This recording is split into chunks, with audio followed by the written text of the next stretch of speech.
The glass was curled beneath Ruth's palm. Inside the café, the world glowed. Lamplight pooled on scrubbed wooden tables. Tin plates passed from hand to hand. Someone laughed an easy full sound, and another voice answered with a toast that made heads nod and cups lift. The smell of roasted meat drifted through the seams of the door, rich and steady, like a promise meant for other people. Ruth stood on the boardwalk and watched. Snow had not yet fallen, but the night carried its warning. The cold slipped under her coat and pressed itself against her ribs. She shifted her weight from one boot to the other and tried not to stare at the plate nearest the window, a heap of potatoes slick with butter, a slice of beef still steaming. She told herself she was counting breaths. She told herself she was waiting for someone. Both were lies. She had arrived an hour earlier, walking the last mile from the depot, with her valise bumping against her knee. The address she carried, copied twice, to be sure had led her nowhere. A gap between buildings, a stretch of dirt with no footprints, no lamplight, no door to knock on.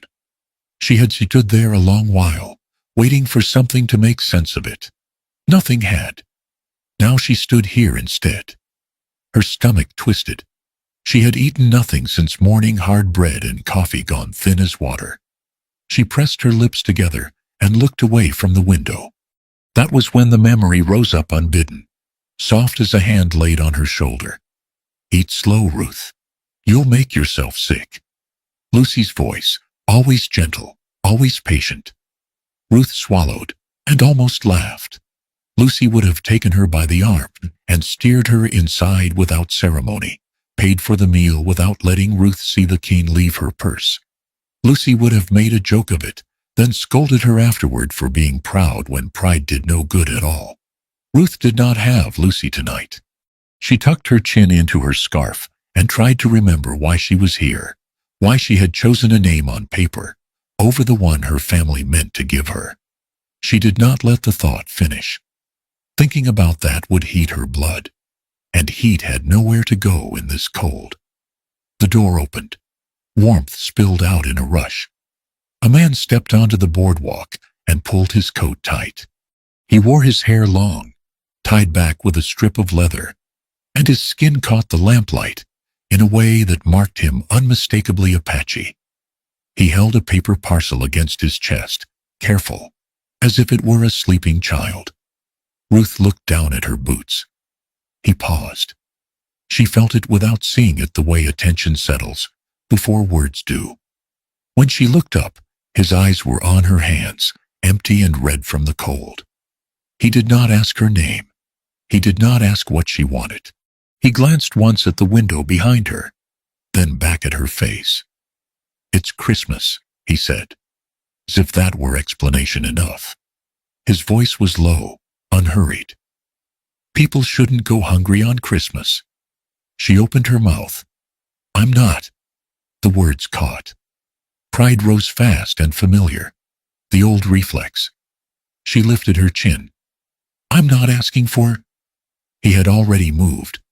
The parcel was in her hands before she could finish. Warmth bled through the paper and into her palms. She startled, the way a person does when touched unexpectedly. And he smiled, not wide, not at her expense, just a small easing at the corners of his mouth. "Merry Christmas," he said. Then he turned and went, long strides carrying him down the boardwalk and into the dark. He did not look back. Ruth stood there with the parcel cradled against her chest. For a moment, she considered running after him, calling him back to set the record straight. "I have a name. I have a past. I am not what you think." The thought made her huff a quiet laugh. What did he think? He had not thought at all, not in the way she meant. He had seen a need and answered it. That was all. She leaned against the post and unfolded the paper. Meat, bread, a ladle of beans that still steamed. The smell made her dizzy. She ate standing up, because sitting felt like a luxury she had not earned. She ate slowly, because Lucy would have insisted. She let the warmth travel where it could. By the time she finished, the cafe door had closed again, and the laughter inside had softened to a murmur. She folded the paper neatly and tucked it into her coat pocket as if it were something she might use again. Her hands had stopped shaking. She walked. The town thinned quickly beyond Main Street. Lamps grew farther apart. A dog barked once and then went feet-foot. Ruth found a bench near the freight shed and sat, pulling her coat around her knees. She looked at the dark and let herself think at last. She had not come west to be a beggar. She had not come west to be sold either. That word sat heavy, but she did not push it away. It had been said with smiles and careful voices back home, with papers laid out neat on a table, and a promise that everything would be all right if she did as she was told. She had smiled back and made no promises of her own. The address in her pocket meant nothing now. The man whose name she had learned by heart had not come. Perhaps he never existed at all. The thought had stung less than she expected. What hurt was the shape of the night, wide and indifferent, full of doors that were not hers to open. Footsteps approached. Ruth straightened, instinct sharp. The man from the cafe stopped a few yards away, hands open at his sides. "I thought you might want this," he said, holding out a tin cup. Steam curled from it. "Coffee, it's strong." She hesitated, then took it. "Thank you," she said. Her voice sounded steadier than she felt. "I'm Jason," he added, as if the exchange were incomplete without it. "Ruth." He nodded, committing it to memory. "You got somewhere to go, Ruth?" She looked at the dark, and then at the cup warming her hands. "Not yet." Jason considered that. There was no judgment in his face, only a quiet weighing. "Come morning," he said. "There are places in town that don't ask many questions. Tonight's harder." Ruth met his eyes. "I don't mind questions," she said. "I mind answers that aren't mine." Something in his expression shifted recognition, perhaps. He inclined his head. "Then we'll start with what's yours. Coffee. And a place to sit until it's gone." She smiled, small and crooked, and lifted the cup. The night did not grow warmer. The town did not change. But for the length of that coffee, Ruth felt less like a shadow at the edge of other people's light, and more like someone who might, in time, step inside. Morning came thin and pale, as if it, too, were unsure it belonged here. Ruth woke on the bench near the freight shed, with a stiff neck and a spine that protested every movement. The cup Jason had given her lay empty at her feet, tipped on its side, a dark ring marking where it had cooled. For a moment, she did not know where she was. Then the cold found its way back into her bones, and memory followed close behind. She stood, brushed dust from her skirt, and took stock. The town looked different in daylight, plainer, less forgiving. What had seemed warm and close-knit the night before now revealed its edges. Boarded windows, fences in need of repair, a hitching post with one rail missing. Christmas decorations still hung in places, green boughs tied with twine, a string of paper stars sagging in the morning air, but they felt like remnants of a celebration already past. She pulled the folded paper from her coat pocket. The address stared back at her in careful ink, each letter shaped with the patience of someone who believed in order. She walked there again, slower this time, counting her steps as if that might summon a different result. It did not. The lot remained empty. No house, no smoke, no sound of life. Ruth stood in the dirt and let the truth settle. Whether the man had existed or not, no longer mattered. What mattered was that she had come west under a borrowed promise, and it had failed her as neatly as her family's had. She did not cry. Tears had always felt like a luxury, and she had learned early how to do without them. Instead, she folded the paper one last time and tore it clean down the middle. She tucked the pieces into her pocket, not as keepsakes, but as proof to herself that she would not be waiting on that address anymore. By midday, her feet ached. She had wandered the edges of town, careful not to linger too long anywhere. She asked about work at the livery and was told they'd already hired on extra hands for the winter. She asked at a dry goods store and was met with a look that slid from her boots to her valise and back again. No one was unkind. No one was particularly helpful either. At a water pump near the back of a small clinic, she saw Jason again. He stood with his sleeves rolled to the elbow, rinsing his hands in a steady stream. His movements were practiced, unhurried. A woman waited nearby, her shawl drawn tight, a boy no older than 6, leaning against her hip. The boy coughed a wet, rattling sound that made Ruth's chest tighten in sympathy. Jason glanced up and saw her. Recognition passed between them, quiet and immediate. He finished rinsing, shook the water from his hands, and spoke to the woman in a low voice. She nodded, murmured thanks, and led the boy away. "You find your place?" he asked, once they were alone. Ruth considered the lie. It came easily enough. She had used it before, when truth felt too sharp to hand over. But the night before had stripped something from her, and she found she did not miss it.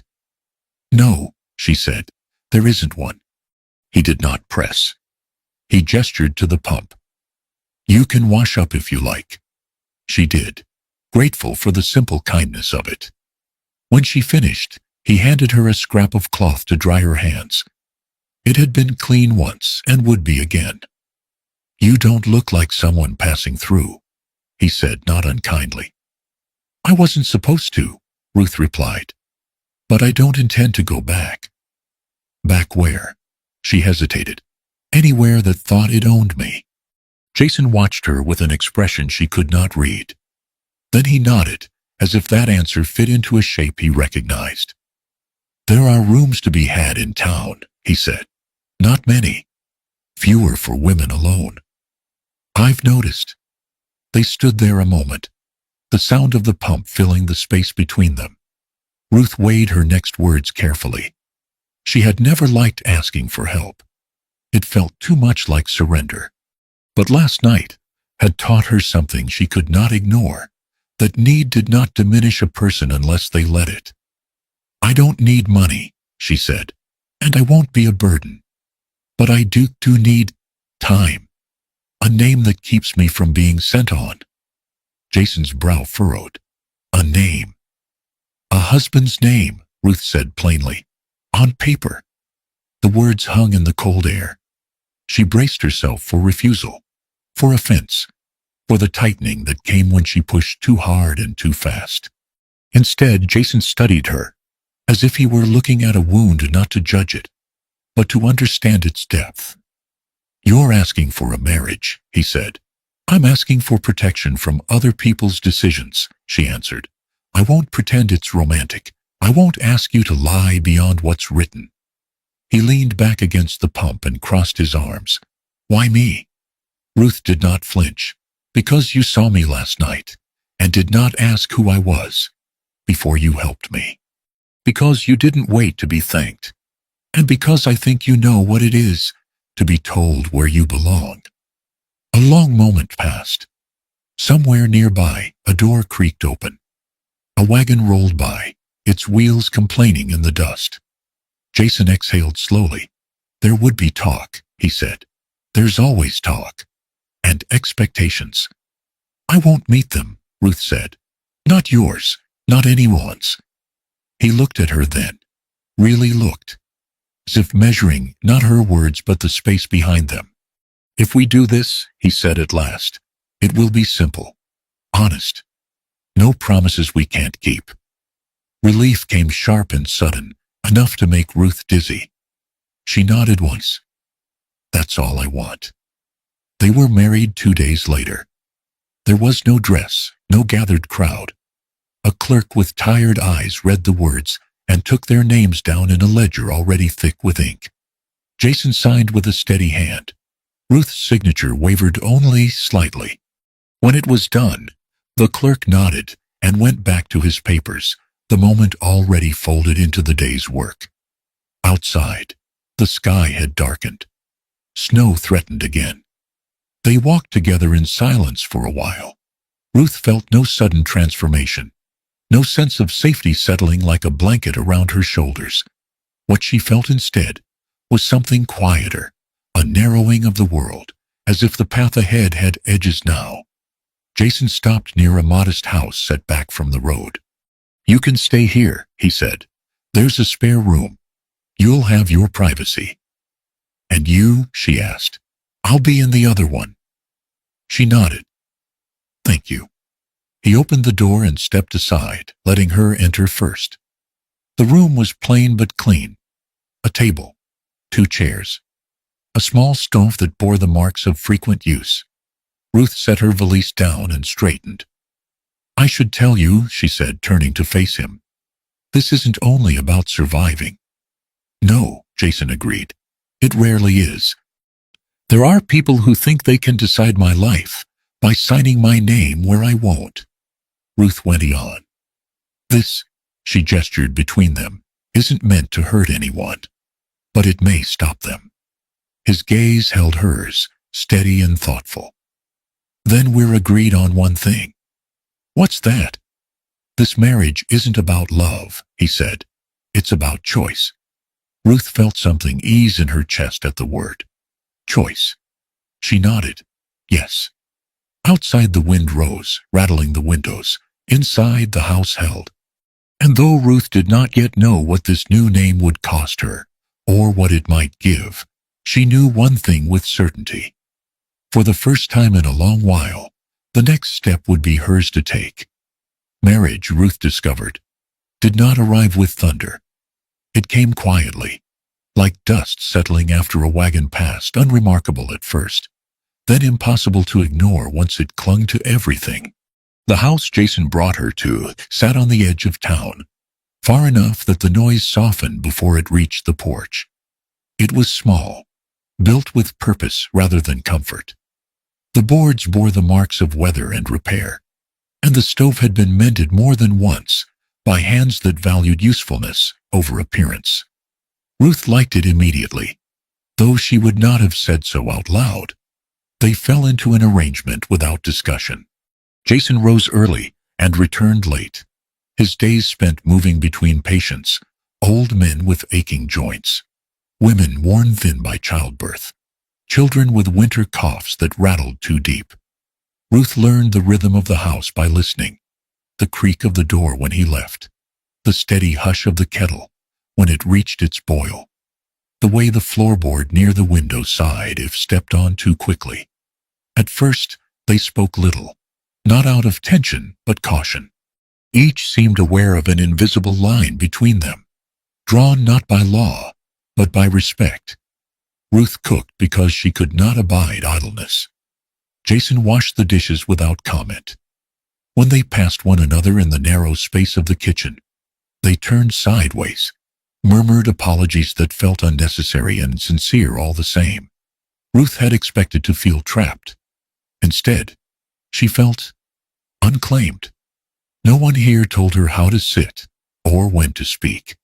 No one corrected the sharp edge in her voice when it slipped out, or frowned when she paced while thinking.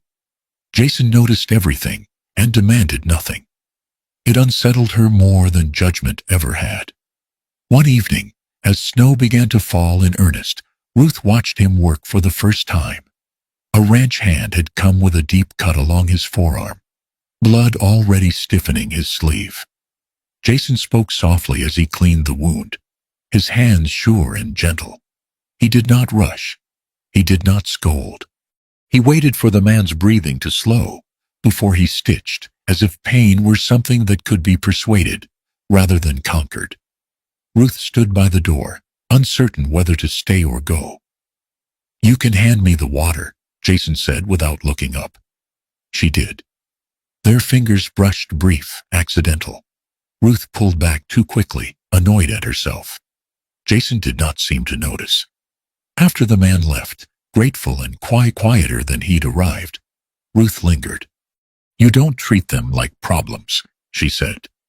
Jason wiped his hands and considered the remark. People come with problems, he said.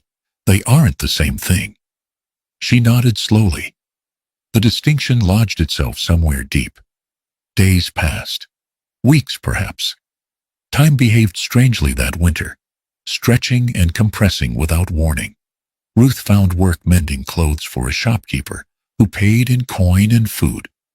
She kept the house in order, not because Jason asked, but because it grounded her. She began to sleep through the night. Her temper, however, remained close at hand. It surfaced one afternoon when a man from town made a remark careless, edged with assumption about Jason's presence and her own. Ruth answered before thinking, words sharp as broken glass. The man backed off, muttering, and left behind a silence that rang. Jason waited until the door closed. You don't owe anyone an explanation, he said. I know, Ruth snapped. Then she stopped herself, exhaled hard. I'm sorry, I didn't mean. You did, he said calmly, and that's all right. She stared at him. It is? Yes. No lecture followed, no correction. Just that. That night, Ruth lay awake, staring at the ceiling. She thought of Lucy, of the way she would smooth things over with a smile, coax Ruth into calm with a look alone. Ruth had always assumed softness was a kind of weakness. Watching Jason, she began to suspect it was a skill she had never learned. It came to her in small moments. The way he paused before answering, as if giving her words room to settle. The way he listened with his whole body, not just his ears. When she flared, he did not meet her heat with his own. He let it burn itself out. She did not become gentle overnight, but she began to notice the space between feeling and action. Sometimes more often than she would have believed, she chose to wait. One evening, she caught herself humming while stirring a pot of beans. The sound startled her. She stopped, embarrassed, then laughed quietly at the absurdity of it. When had she last hummed? Jason looked up from the table. That song, he said. Is it from home? Not really, Ruth replied. It just happens. He nodded. The good ones do. The marriage remained what it had been declared to be: practical, restrained. They slept in separate rooms. There were no touches that lingered, no words that crossed the line they had drawn. And yet something shifted all the same. Ruth found herself watching for his return at night, listening for the cadence of his steps. Jason noticed the way she set aside the bread she liked best and pretended not to. When she read by lamplight, he brought her tea without asking. When he came home exhausted, she learned not to fill the quiet with questions. Neither named what was growing between them. They did not need to. One afternoon, a letter arrived. Ruth recognized the handwriting before she opened it. Lucy's careful loops, the way she crossed her T's, just a bit too far to the right. Ruth's hands shook as she read. Lucy had been worried. Lucy had searched. Lucy was coming west. Ruth sat at the table for a long while after the words blurred together. Jason returned to find her still there. The letter folded and unfolded again until the creases softened. You have news, he said. My friend, Ruth replied. She's coming. He studied her face. Is that good? Yes, she said immediately. Then more slowly and complicated. He smiled faintly. Most important things are. That night, Ruth lay awake again, but this time her thoughts did not race. They circled. Lucy would see the house, the town, the man she had married. Lucy would ask questions with her eyes, if not her mouth. Ruth felt a tightening in her chest that had nothing to do with fear. She realized, with a clarity that made her breath catch, that she did not want Lucy to think this life was a lie. It unsettled her. The marriage had begun as a shield, a way to stop others from reaching in and rearranging her future. Somewhere along the way, it had become something else. Not love. Not yet. But not nothing, either. The next morning, Ruth found Jason on the porch, mending a loose board. She watched him for a moment, before speaking. "When Lucy comes," she said, "I'll tell her the truth." He glanced up. "Which truth?" "All of it," Ruth said. "That this began as a choice made in haste, and that it's become steadier than I expected." Jason set the hammer down. "I won't be offended by honesty," he said. "I prefer it." She nodded. "So do I." The snow fell again that night, soft and persistent. Ruth stood at the window and watched the world grow quieter. She thought of the girl who had arrived here hungry and furious, bristling against the dark. That girl still lived inside her. But she was not alone anymore, not in the way that mattered.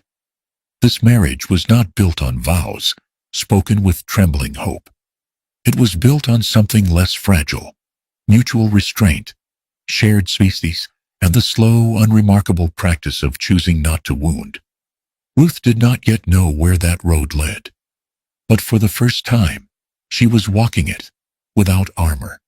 Hãy viết liền mặt phản bốn cho tôi theo dàn ý với độ đôi dài chỉ nhìn chăm tu. Lucy arrived on a clear morning when the snow had retreated into the shadows and the road lay bare and honest underfoot. Ruth saw her first from the window, recognized the carriage before the driver reined in, recognized the way Lucy stepped down with careful grace, skirts gathered just so, boots touching the ground, as if it were something that might bruise. She looked unchanged at a distance, and that nearly undid Ruth, more than any visible difference might have. Jason was at the table, repairing a satchel strap. He followed Ruth's gaze and straightened. "Your friend?" "Yes," Ruth said. Her throat tightened. "That's Lucy." She did not give herself time to reconsider. She opened the door and stepped out into the morning air. Lucy turned at the sound and froze. For a heartbeat, they only stared at one another, the space between them charged with everything left unsaid. Then Lucy moved quickly, forgetting decorum, and pulled Ruth into an embrace that smelled faintly of lavender and clean linen. "You didn't write," Lucy said into Ruth's shoulder, her voice trembling despite her effort to steady it. "I was terrified." "I know," Ruth murmured. "I'm sorry." Lucy pulled back, hands still gripping Ruth's sleeves as if she might disappear again. Her eyes searched Ruth's face with the same thoroughness she'd always used, checking for injury, for exhaustion, for truths Ruth might try to hide. "You look different," Lucy said finally. Ruth almost smiled. "I am." They went inside. Lucy took in the house with quick, polite glances, the plain furniture, the well-kept stove, the sense of order without ornament. She sat where Ruth indicated, folding her hands in her lap, posture impeccable despite the long journey. Jason entered a moment later. Ruth stood. She felt suddenly, acutely aware of her hands, of the space she took up in the room. "Lucy," she said, "this is Jason." Jason inclined his head. "It's good to meet you." Lucy rose smoothly, offering her hand. Her smile was courteous, warm, but Ruth saw the flicker behind it. The brief moment of recognition that came not from his words, but from his presence. Lucy had always noticed people, especially men who carried themselves with quiet confidence. "And this," Ruth continued, the words settling into place with surprising ease, "is my husband." The room changed. Lucy's hand paused in Jason's, just a fraction too long. Her smile faltered, not enough to be unkind, but enough that Ruth saw it clearly. Surprise, then something else Ruth could not immediately name. Lucy recovered herself with practiced grace. "I'm very pleased to meet you," Lucy said. "So am I," Jason replied, releasing her hand without emphasis. They spoke of the journey, of the weather, of small things that filled the space politely. Ruth watched Lucy as she listened, saw the way her friend's attention lingered on Jason's voice, the calm in his movements. A weight settled in Ruth's chest, unwelcome and undeniable. Later, when Jason excused himself to tend to a patient, Lucy followed Ruth to the small back room, where the light was softer. "You're married," Lucy said quietly. Yes. And you didn't tell me. Ruth met her gaze. I didn't know how. Lucy studied her for a long moment. Is it real? Ruth did not pretend misunderstanding. It's legal, she said, and honest. But it didn't begin the way marriages are supposed to. Silence stretched between them, not strained, but heavy. Lucy sat on the edge of the bed, smoothing the coverlet with careful hands. Tell me, she said at last. So Ruth did. She told Lucy about the address that led nowhere, about the cold and the hunger, about the part of herself that refused to go back and be treated like a ledger entry. She told her about Jason's kindness, offered without inquiry, about the marriage proposed not as romance, but as shelter from a family that believed Ruth's life was theirs to arrange. It was retaliation, Ruth said, choosing the word deliberately. Not against anyone here, against the idea that I could be managed, that my future could be signed away without my consent. Lucy listened without interruption. When Ruth finished, Lucy let out a slow breath. You should have told me, she said gently. I would have helped. I know, Ruth replied. That's why I didn't. Lucy smiled faintly, sadness touching the corners of her mouth. You've always been stubborn. Yes. And brave, Lucy added, even when it costs you. Ruth looked away.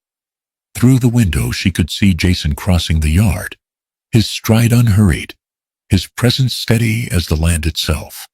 Lucy followed her gaze. He's a good man, Lucy said. Ruth's answer came too quickly. He is. Something passed over Lucy's face then so swift Ruth almost missed it. A quiet closing, like a door eased shut rather than slammed. Lucy folded her hands together, fingers lacing tight. I suppose I should tell you something too, Lucy said. Ruth turned back, dread pooling low in her stomach. I've known Jason for some time, Lucy continued, before you ever came west. My parents did business with a man who sought his help. That's how I met him. Ruth's pulse quickened. She did not interrupt. I admired him, Lucy said carefully. His gentleness, his way of seeing people. I never spoke of it because I knew. I knew it would never be allowed. My family would never accept it. The words landed softly, but their weight was unmistakable. I never acted on it, Lucy added quickly. I never would have. Ruth closed her eyes. The room seemed suddenly too small, the air too thin. When she opened them again, Lucy was watching her not with accusation but concern. I don't want this to come between us, Lucy said. I don't want secrets. Neither do I, Ruth replied. Her voice was steady, though something inside her ached. You should know I didn't marry Jason to wound anyone, least of all you. I believe that, Lucy said. They sat in silence for a while, the years between them pressing close. When Lucy finally stood, she reached out and squeezed Ruth's hand. You've changed, she said again, more certain now. You're calmer. Ruth huffed a quiet laugh. Don't let appearances deceive you. They don't, Lucy said, but I see it, and I'm glad. That evening, when Jason returned, he found Ruth alone in the kitchen. She stood at the counter, hands braced, but unfocused. She knows, Ruth said without preamble. Jason nodded. And I told her why, Ruth continued. About the marriage, about the choice. He considered this. Did it feel true when you said it? Yes, Ruth answered. Then after a pause, more than I expected. Jason met her gaze, then it was. Outside the light faded. Inside, the house held the quiet that follows truth spoken aloud, unsettling, but clean. And though Ruth could not yet see where this path led, she knew one thing with painful clarity. The shield she had raised to protect herself was beginning to reflect more than she had intended. The decision Ruth made did not arrive with drama. It came the way winter breaks quietly after long pressure, when the ground gives just enough to change everything. She did not announce it. She did not gather words and set them before anyone like proof. She simply began the next morning to put distance where closeness had been growing. She rose earlier than usual and left the house before Jason woke. She took on more work in town, mending and cleaning and carrying loads that made her shoulders ache by nightfall. When she returned, she kept her conversation practical and brief. She answered questions without offering anything extra. She smiled, but it was the careful smile she used on strangers. Jason noticed. He noticed everything. He did not ask her to explain. Not at first. He waited, the way he always did, giving the truth room to come forward on its own. Lucy noticed too. She found Ruth one afternoon behind the house, shaking out a rug. The wind caught it and snapped the fabric hard, the sound sharp as a reprimand. "You're avoiding him," Lucy said quietly. Ruth did not deny it. "I'm giving you space." Lucy frowned. "I didn't ask for that." "No," Ruth replied, steady but tired. "But I should have seen it sooner." But she leaned the rug against the fence and wiped her hands on her skirt.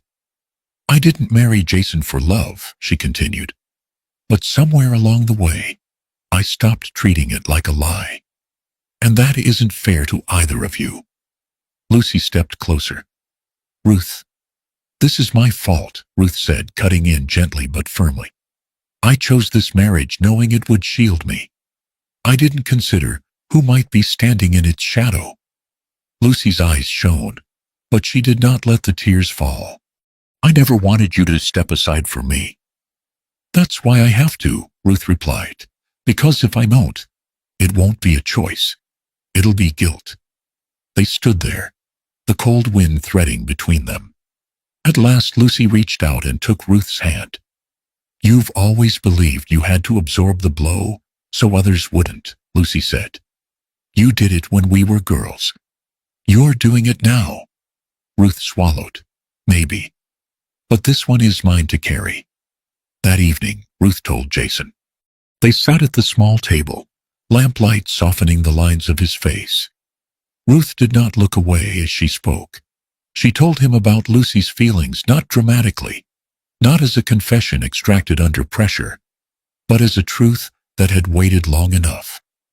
"I think," Ruth said, choosing each word with care, "that the right thing is for me to step back, to give you both room to decide what you want, without me standing between."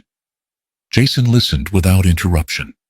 When she finished, he sat in silence for a long moment, hands folded loosely before him. "You don't owe me sacrifice," he said at last. "I owe myself honesty," Ruth replied. "And I owe Lucy the chance not to lose something she's carried quietly for years."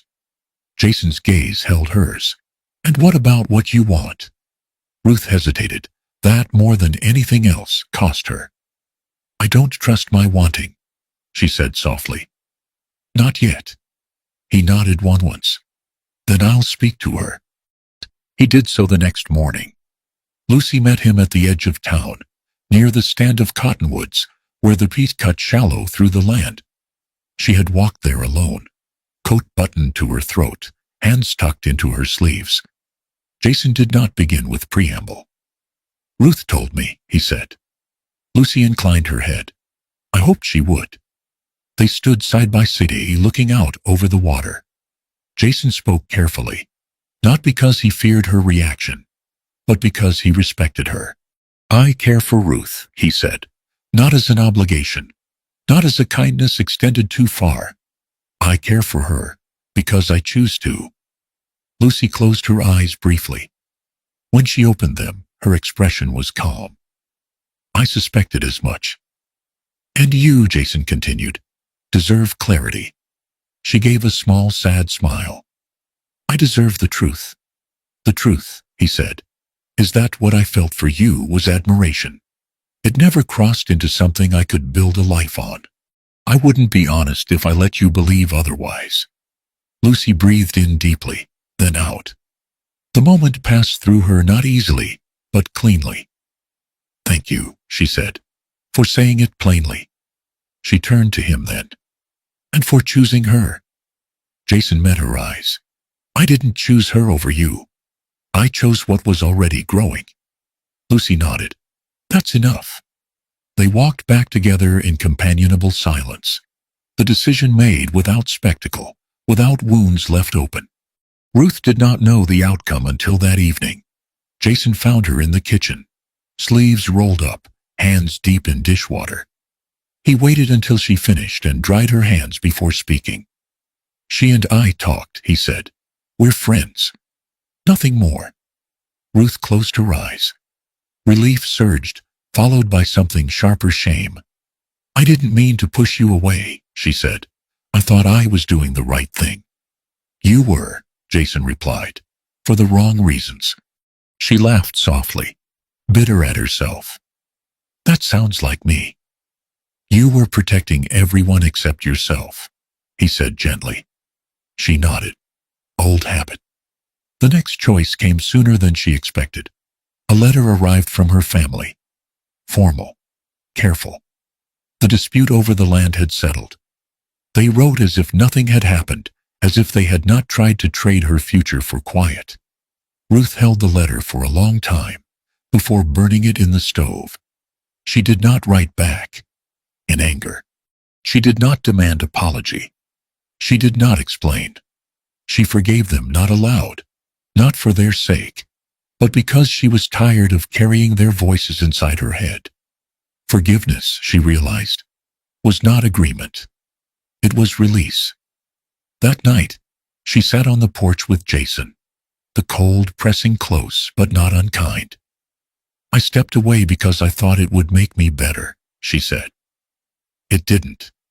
Jason looked at her, his expression open. "What did it make you?" "Lonelier," Ruth admitted. "And clearer." She turned to him fully then. "I don't want to be careful anymore.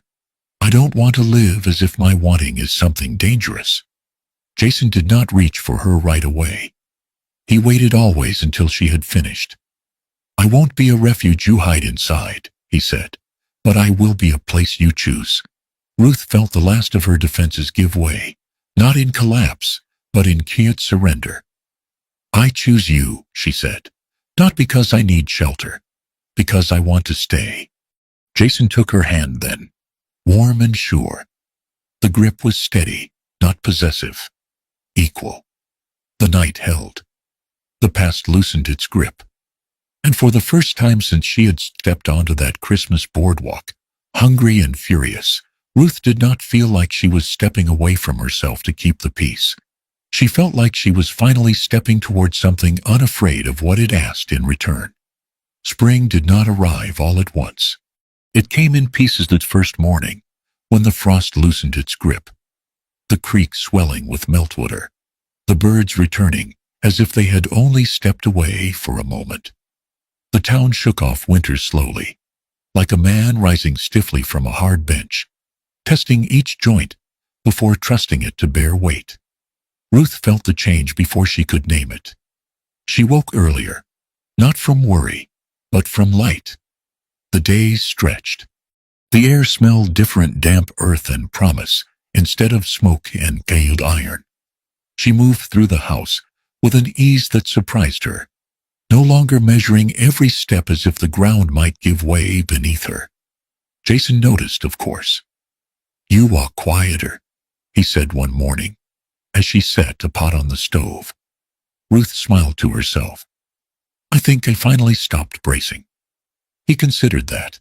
"It suits you." And they spoke more now, not in long confessions, but in the ordinary language of shared days. What needed fixing? Who had fallen ill? Whether the creek would flood come April. They did not circle what had passed between them. It had settled where it belonged, not forgotten, but no longer sharp. Lucy stayed through the early thaw. She and Ruth found a rhythm again, altered, but intact. Lucy no longer hovered. Ruth no longer pushed. One afternoon, as they folded laundry side by side, Lucy paused and looked at her with a small, knowing smile. You're gentler, Lucy said. Ruth snorted softly. Don't spread that around. I'm serious, Lucy replied.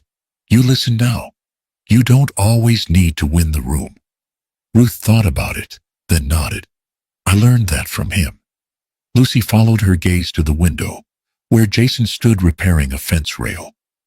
I know, she said simply. There was no pain in her voice now, only acceptance. And I'm glad.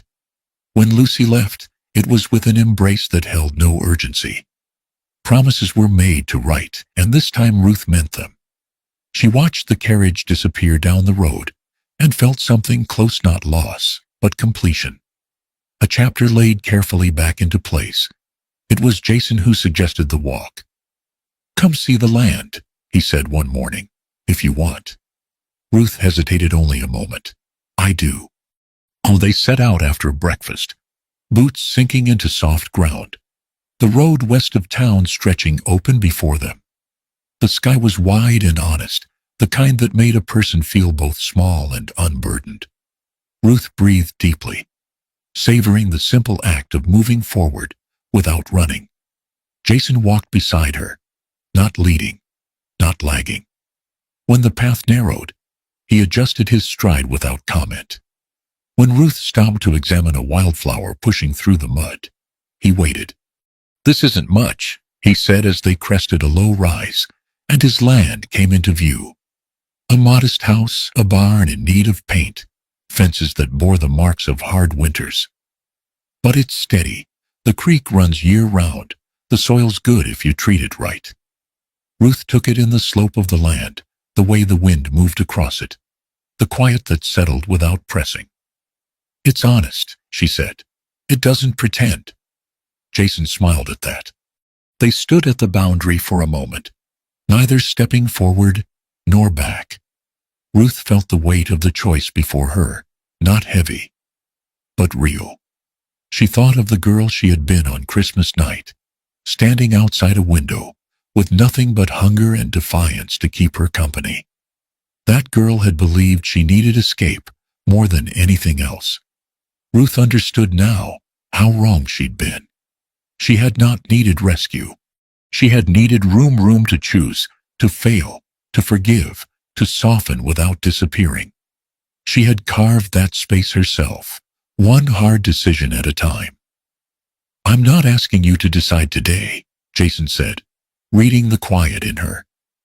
I just wanted you to see what could be. Ruth turned to him. His face was open, unguarded, not offering certainty, not asking for assurance, just standing where he was, exactly as he had been from the beginning. I already know, she said. Know what?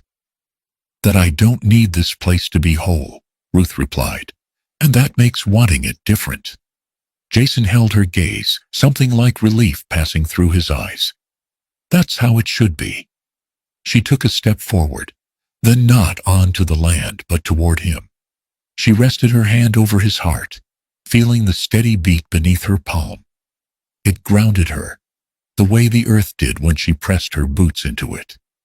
I choose this, she said quietly. Not as shelter, not as rebellion, as a life I'm willing to build. Jason covered her hand with his own, warm and sure. So do I. They walked down toward the creek together, the ground sloping gently beneath their feet. The water ran clear and cold, singing over stone. Ruth crouched and dipped her fingers in, gasping at the chill. It's alive, she said, laughing. It doesn't wait for permission. Jason watched her, affection unguarded now. Neither do you. She straightened, brushing dampness from her hand. I used to think anger was the only way to keep myself intact, she said. Turns out, it was just armor I forgot to take off. And now? Now, Ruth said, considering. I keep what matters and set the rest down. They stood there a long while, the sound of water filling the space between words. There were no vows spoken, no promises made that life would not intrude with its familiar difficulties. They did not need them. The road behind them wound back toward town. toward letters to be written and work to be done, and days that would test them in quiet ways. The land before them lay open, unassuming, full of tasks that asked for patience rather than courage. Ruth took Jason's hand. He laced his fingers with hers, not claiming, not yielding, meeting her where she stood. For the first time in her life, Ruth did not feel compelled to know how it would end. She was no longer running from what had been done to her, nor proving anything to those who had tried to decide her worth. She was walking toward something chosen freely, with eyes open and hands unburdened. The creek flowed on, indifferent and enduring.